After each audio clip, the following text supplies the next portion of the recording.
Y'all,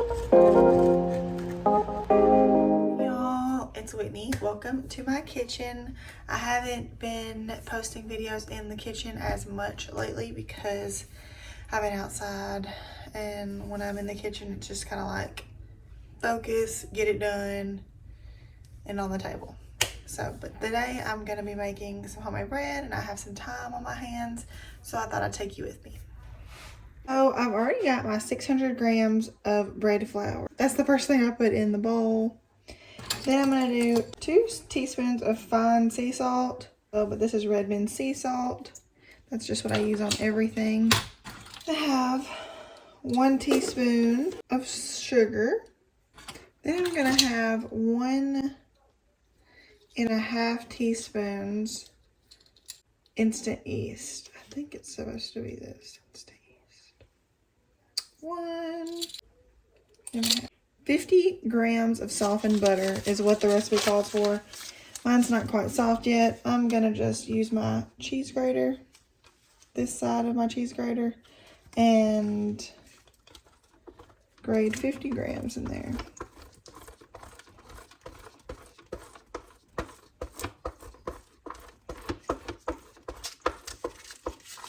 It's typically a whole stick.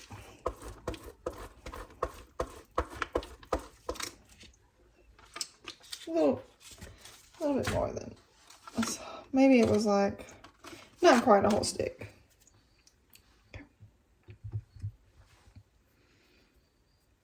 Okay, and now I'm going to put this in the mixer, get it mixing, and start adding water little by little.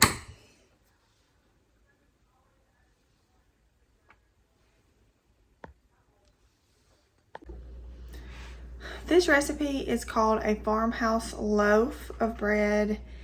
I usually do sourdough. In my other videos I've done sourdough, but I found this recipe and my husband loves it. I love it.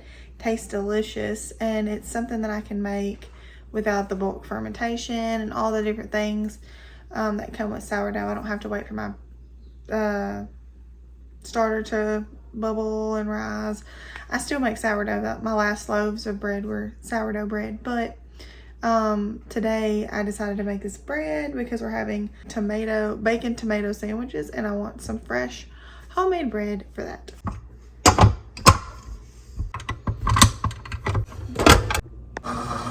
So I put the bowl in the mixer, put the dough hook on, and just put it on one. I've put a little bit of water in there. I have 350 grams of water that I'm just going to put in there kind of slowly.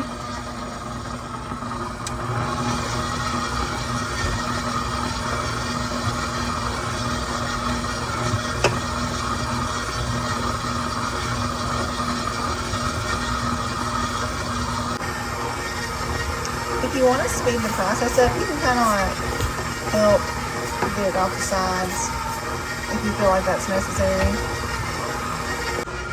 While my dough is mixing, I'm going to start cleaning up the kitchen. It's going to take about 8 to 10 minutes for it to knead all together, and it's the perfect time to clean up my area and get ready for the next project.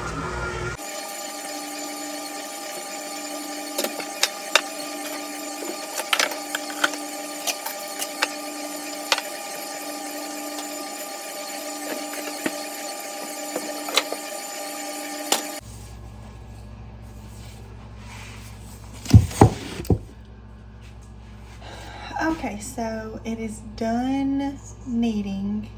I have checked with the window pane test. So right now, it's kneaded for 8 to 10 minutes. It looks soft and fluffy, and I'm going to check the window pane test. It's down.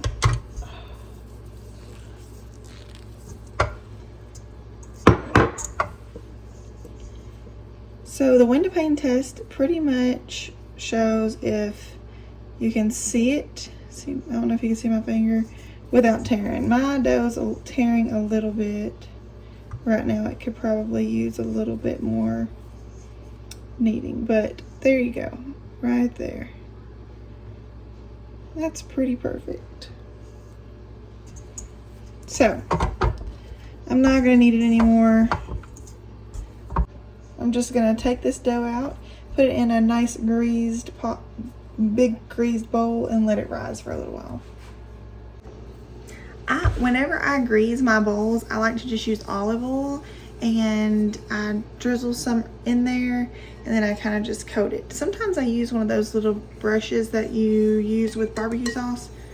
Today I'm just gonna roll with it because I got tons of things to do, and I'm trying not to dirty up as many dishes. About that much.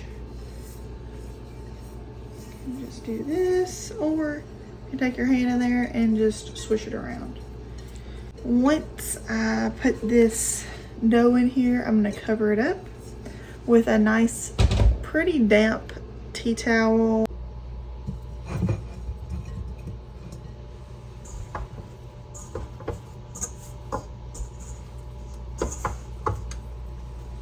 I love the way olive oil smells.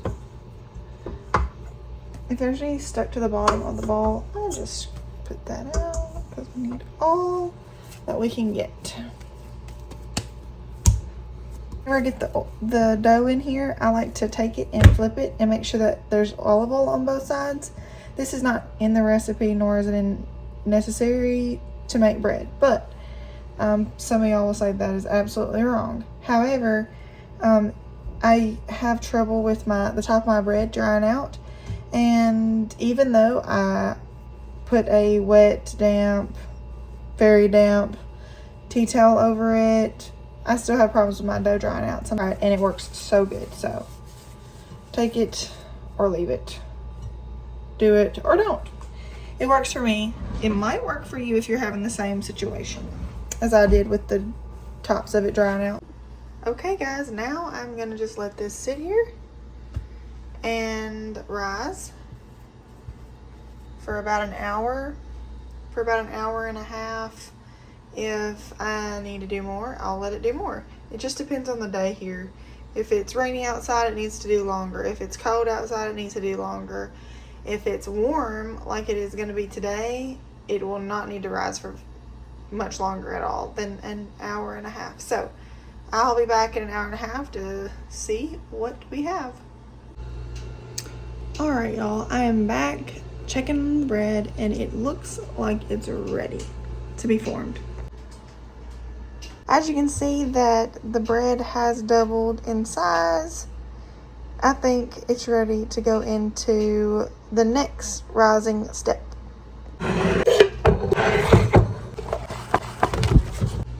I like to use a mat where I'm working with bread, but it's not necessary. You can just flour the surface of your countertop, clean it real good, put some flour on it. You should be fine. Okay, so now I'm about to put my bread out onto my mat, and I'm gonna make it into a loaf size or shape, like a loaf shape. Enough for one loaf. This is kind of how I get it into the loaf shape.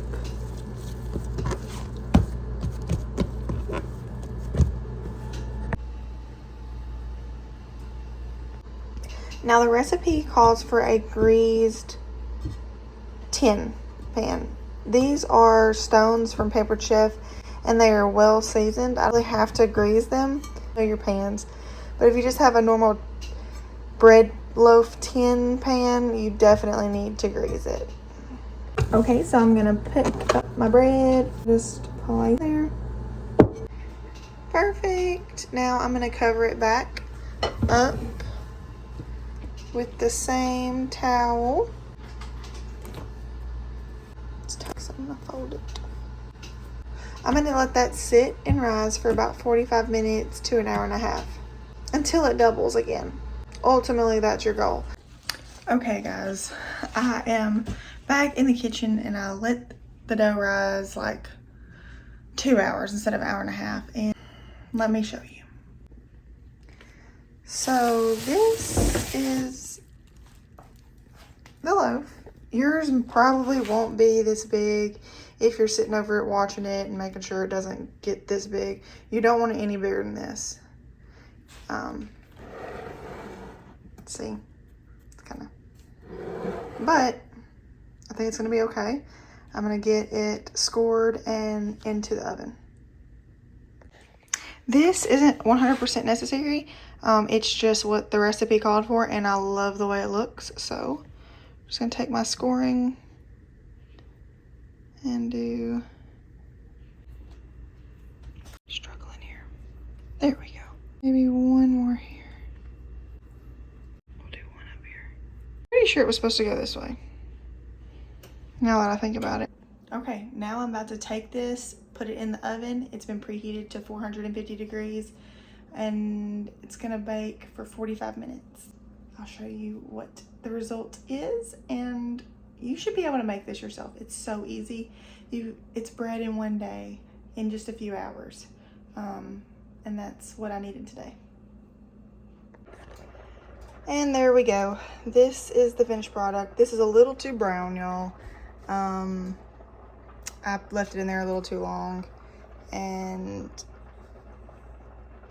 I got distracted. So it really, I would recommend setting your timer for like 20 minutes, checking it, 30 minutes, and then 10 more minutes and checking it, because it could, depending on your oven, it could come out earlier. So there you go. I have made bread from this morning. It is, what time is it? Like 5. I think I started this at like, I don't know, 8. So it's like 1:30, I think, right now. And it could have been sooner, but like I said, I'll be getting distracted. Anyway, I hope you enjoyed this video. Make your bread. If it doesn't turn out perfect, don't worry about it. Just make it again. It takes me time. Every recipe that I start trying, it takes me time to get to know that recipe and some time to get into a routine. Each recipe is different, and it's kind of a different groove that I have to get in. So it takes me a couple times to master it. So don't give up. I hope you enjoyed this video. You have a blessed day, and I'll see you in the next video.